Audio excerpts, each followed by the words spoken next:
Assalamualaikum warahmatullahi wabarakatuh. Bismillahirrahmanirrahim. Hamdan wa thana'an laka ya Allah, salatan wa salaman laka ya Habiballah, wa ala alika wa ashabika ya khair khalqillah, laka ya Rasulullah wa li jami' man itaba'adinaka ya Habiballah, haqiqatan min ladun Adam la yaumil qiyamah.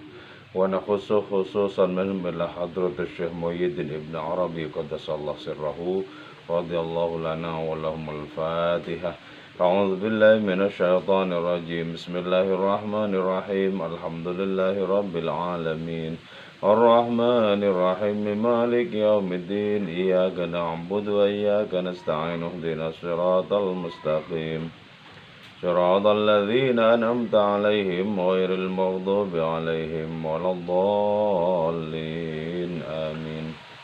بتقربنا إلى الله تعالى لمحبتنا إلى رسول الله صلى الله عليه وسلم لسلامتنا في الدين والدنيا والآخرة لقضاء ديوننا لقضاء حاجاتنا من هوائج الدنيا والآخرة لتيسير أرزاقنا حلالا طيبا مباركا كثيرا واسعا لصحة أجسادنا وقلوبنا لشفاء أمراضنا ظاهرا وباطنا لدفع البلايا والمحن والفتن والأمراض الأسقام لمنافعنا لمصالحنا لأهل بيتنا وأولادنا وذرياتنا وجوارنا وأصدقائنا وجميع المسلمين والمسلمات والمؤمنين والمؤمنات الأحياء منهم والأموات والأعز الإسلام والمسلمين بجودك يا الله بشفاعة نبيك يا الله ببركة أوليائك يا الله وبأسرار الفاتحة.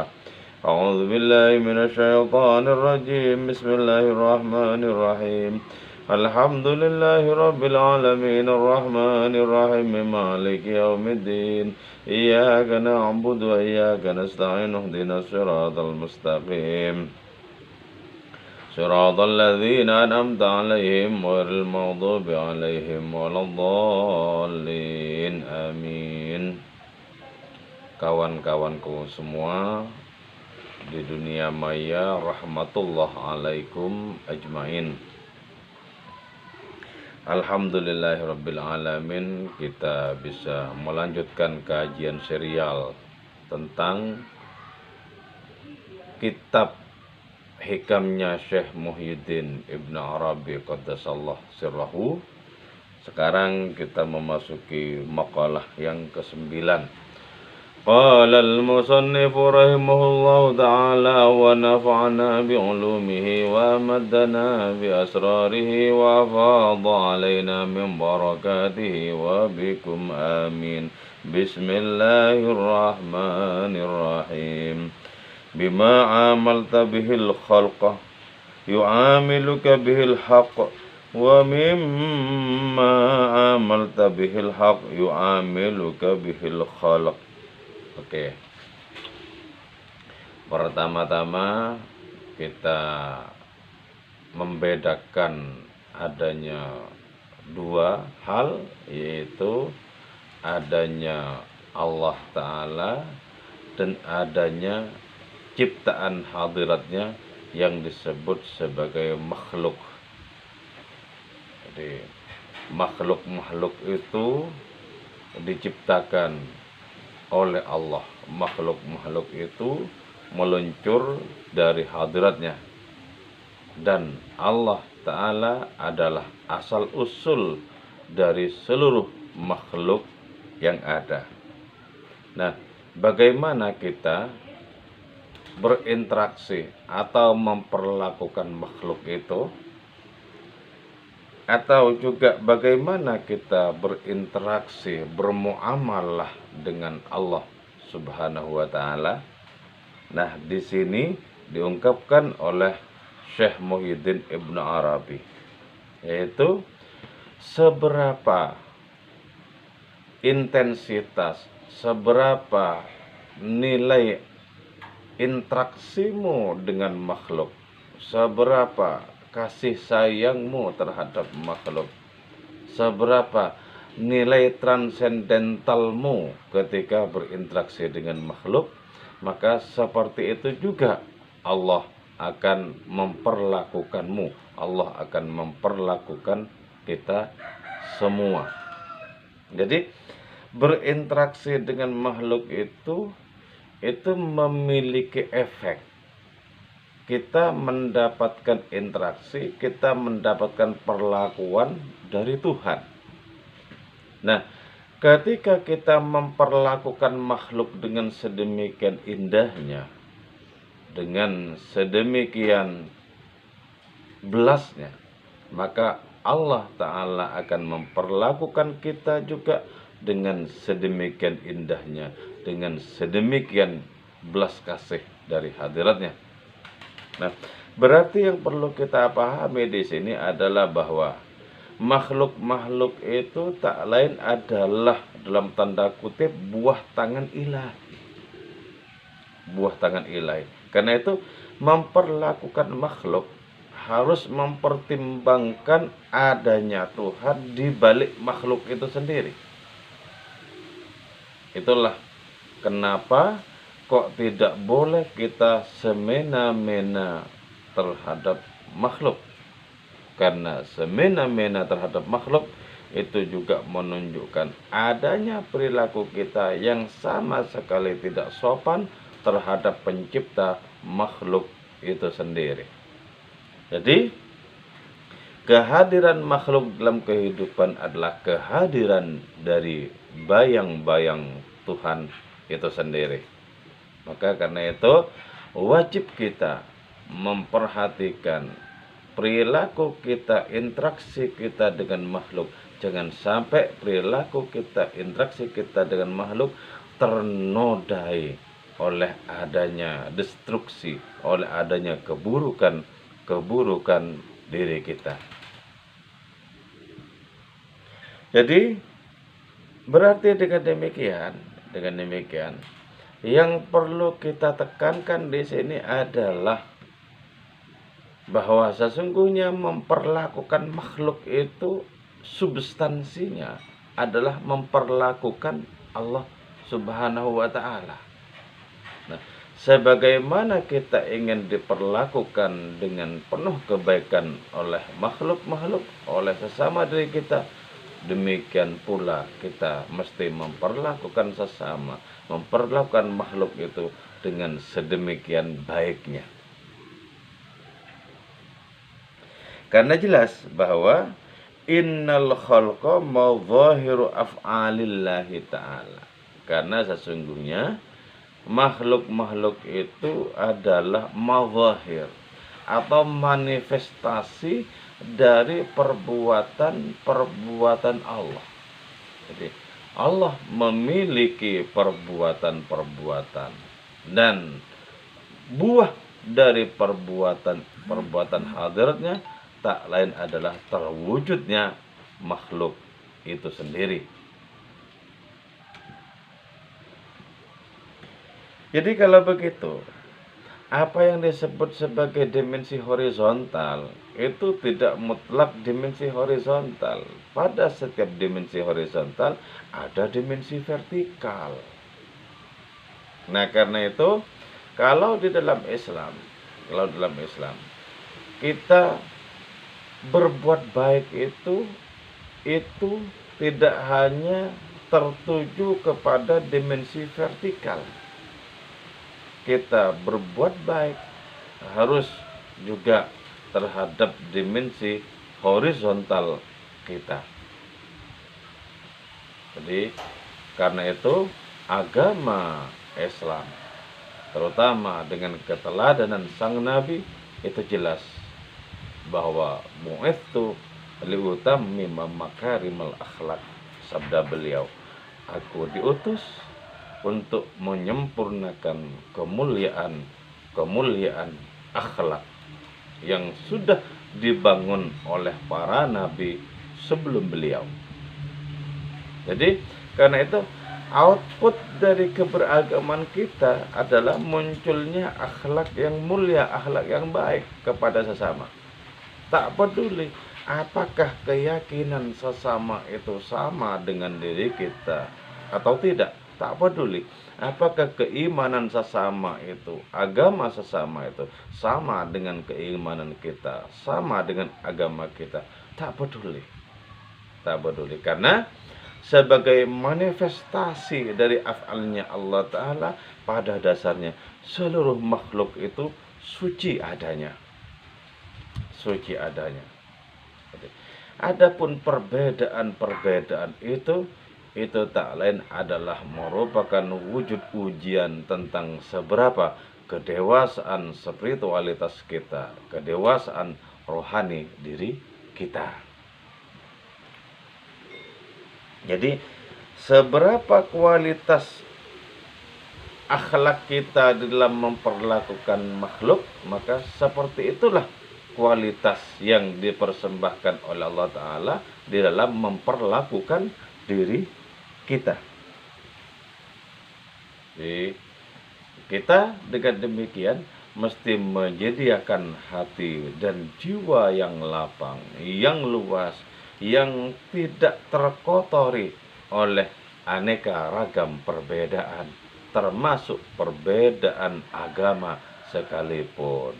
Jadi perbedaan-perbedaan itu adalah merupakan ujian tentang seberapa luas, tentang seberapa kebak hati kita dengan adanya kasih sayang itu. Nah, orang yang sukses memperlakukan makhluk dengan seindah mungkin, maka orang itu akan menjadi tumpuan kasih sayang bagi seluruh makhluk yang ada. Nah, contohnya ya, Ibnu Arabi sendiri ketika beliau itu wafat ya. Beliau itu wafat. Orang-orang Islam, orang-orang Yahudi dan orang-orang Nasrani, masing-masing mereka itu mengklaim bahwa Syekh Muhyiddin Ibnu Arabi itu adalah guru mereka, adalah panutan mereka. Jadi itu wajar. Kenapa? Karena baik orang Islam maupun orang-orang non-Islam dari kalangan Yahudi dan Nasrani diperlakukan semua mereka oleh Syekh Muhyiddin itu dengan belas kasih, dengan rasa sayang. Karena beliau berada di puncak kesadaran bahwa memperlakukan mereka sejatinya secara hakiki adalah memperlakukan Allah Subhanahu wa Ta'ala. Oke. Kelanjutannya. Wa bima amalta bil haq yu'amiluka bil khalq. Sesuai dengan seberapa nilai yang engkau kandung ketika engkau bermuamalah dengan Allah Subhanahu wa Ta'ala, ketika engkau berinteraksi dengan hadiratnya, maka seperti itu juga makhluk-makhluk akan memperlakukanmu, makhluk-makhluk akan menempuh muamalah dengan dirimu. Artinya apa? Kalau betul-betul jernih penghambaan kita kepada Tuhan, betul-betul tulus sujud kita kepada hadiratnya, maka akan diutus oleh Allah Ta'ala makhluk-makhluk yang memperlakukan diri kita dengan penuh ketulusan, dengan penuh kasih sayang juga.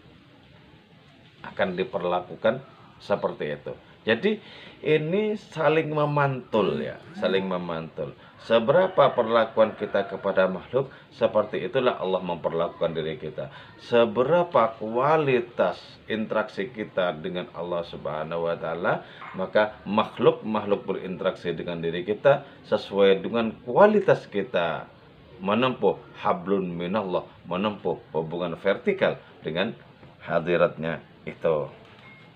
Jadi inilah rahasia filosofi dari adanya angka 2 yang di dalam hitungan hari itu masuk hari Senin, Isnan yang berarti dua itu. Jadi agama kita itu meniscayakan adanya dua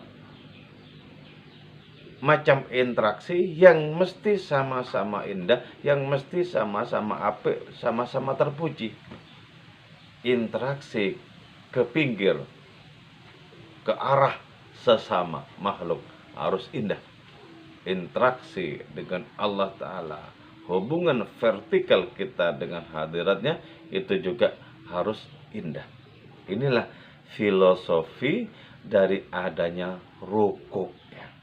Nah, rukuk di dalam sholat itu merupakan karunia Allah Ta'ala yang tidak diberikan kepada nabi-nabi sebelum Rasulullah Muhammad SAW. Jadi sholat umat terdahulu, sholat nabi-nabi terdahulu itu dari berdiri langsung ke sujud tanpa melaksanakan rukuk. Nah, khusus untuk agama Islam, di mana nabinya adalah nabi pungkasan, nabi yang merupakan tuan bagi seluruh nabi-nabi yang lain, Sayyidul Anbiya wal Mursalin. Nah, kepada beliaulah kemudian turun adanya perintah untuk ruku, warka'u ma'arraki'in, perintah untuk ruku. Nah, filosofi ruku itu adalah filosofi hubungan horizontal kita. Artinya apa? Mesti kita temukan wajah-wajah Tuhan pada wajah-wajah sesama. Mesti kita temukan kehadiran Tuhan pada kehadiran sesama. Nah, dari situ kemudian adanya hubungan baik kita dengan sesama itu menjadi bermakna transenden. Jadi karena itu hanya secara lahiriah kita menempuh hubungan horizontal. Hakikatnya ketika kita berbuat baik kepada sesama, sesungguhnya kita sedang menempuh hubungan vertikal yang menuju kepada hadiratnya. Buktinya apa? Buktinya perlakuan kita kepada sesama direspon kualitasnya itu dengan adanya perlakuan Tuhan terhadap diri kita. Jadi kalau hidup kita penuh dengan kasih sayang, penuh dengan sikap altruistik terhadap sesama, maka kita juga diperhatikan oleh hadiratnya. Itulah filosofi kenapa Nabi kita, Nabi Muhammad SAW itu bersabda, wallahu fi aunil abdi madamal abdu fi auni akhi. Allah Subhanahu wa Ta'ala senantiasa menolong seorang hamba ketika si hamba itu gemar menolong saudaranya. Jadi kalau kita ingin dititipi oleh Allah Subhanahu wa Ta'ala adanya kasih sayang, kalau kita ingin dititipi oleh hadratnya adanya karunia-karunia, maka banterkanlah adanya sikap pertolongan, keberpihakan terhadap sesama. Kalau kita gemar menolong orang, nanti di saat tertentu ketika kita berada di tempat-tempat yang jauh di mana kita tidak dikenal oleh orang-orang di situ, tetap saja Allah akan membuktikan bahwa hadiratnya itu mengirim seseorang di situ untuk menolong diri kita.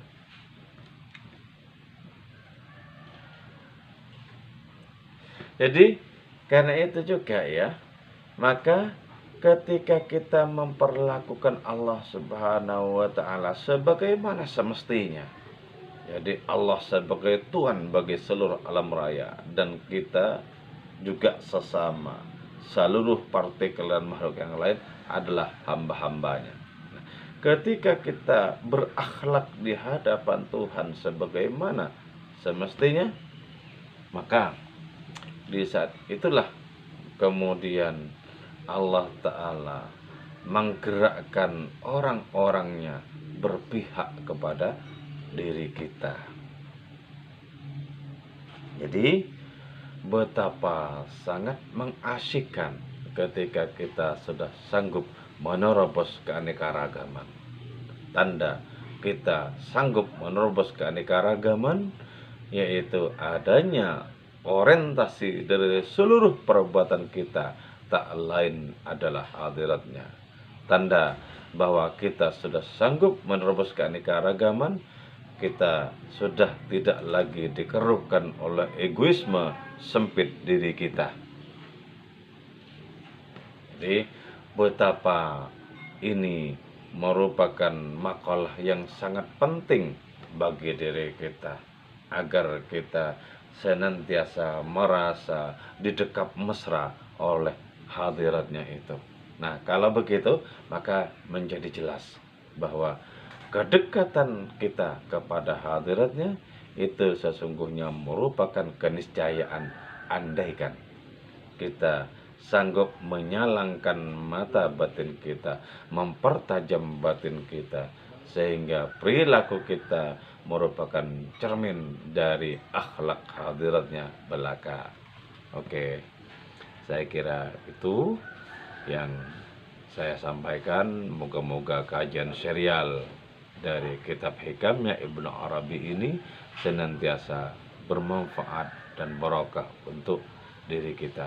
Moga-moga sisa umur kita itu senantiasa memberkati diri kita dan lingkungan diri kita. Moga-moga kita senantiasa dijadikan perpanjangan tangan hadiratnya di dalam menyusuri kehidupan ini. Amin ya mujibas sailin wal afwa minkum. Wassalamualaikum warahmatullahi wabarakatuh.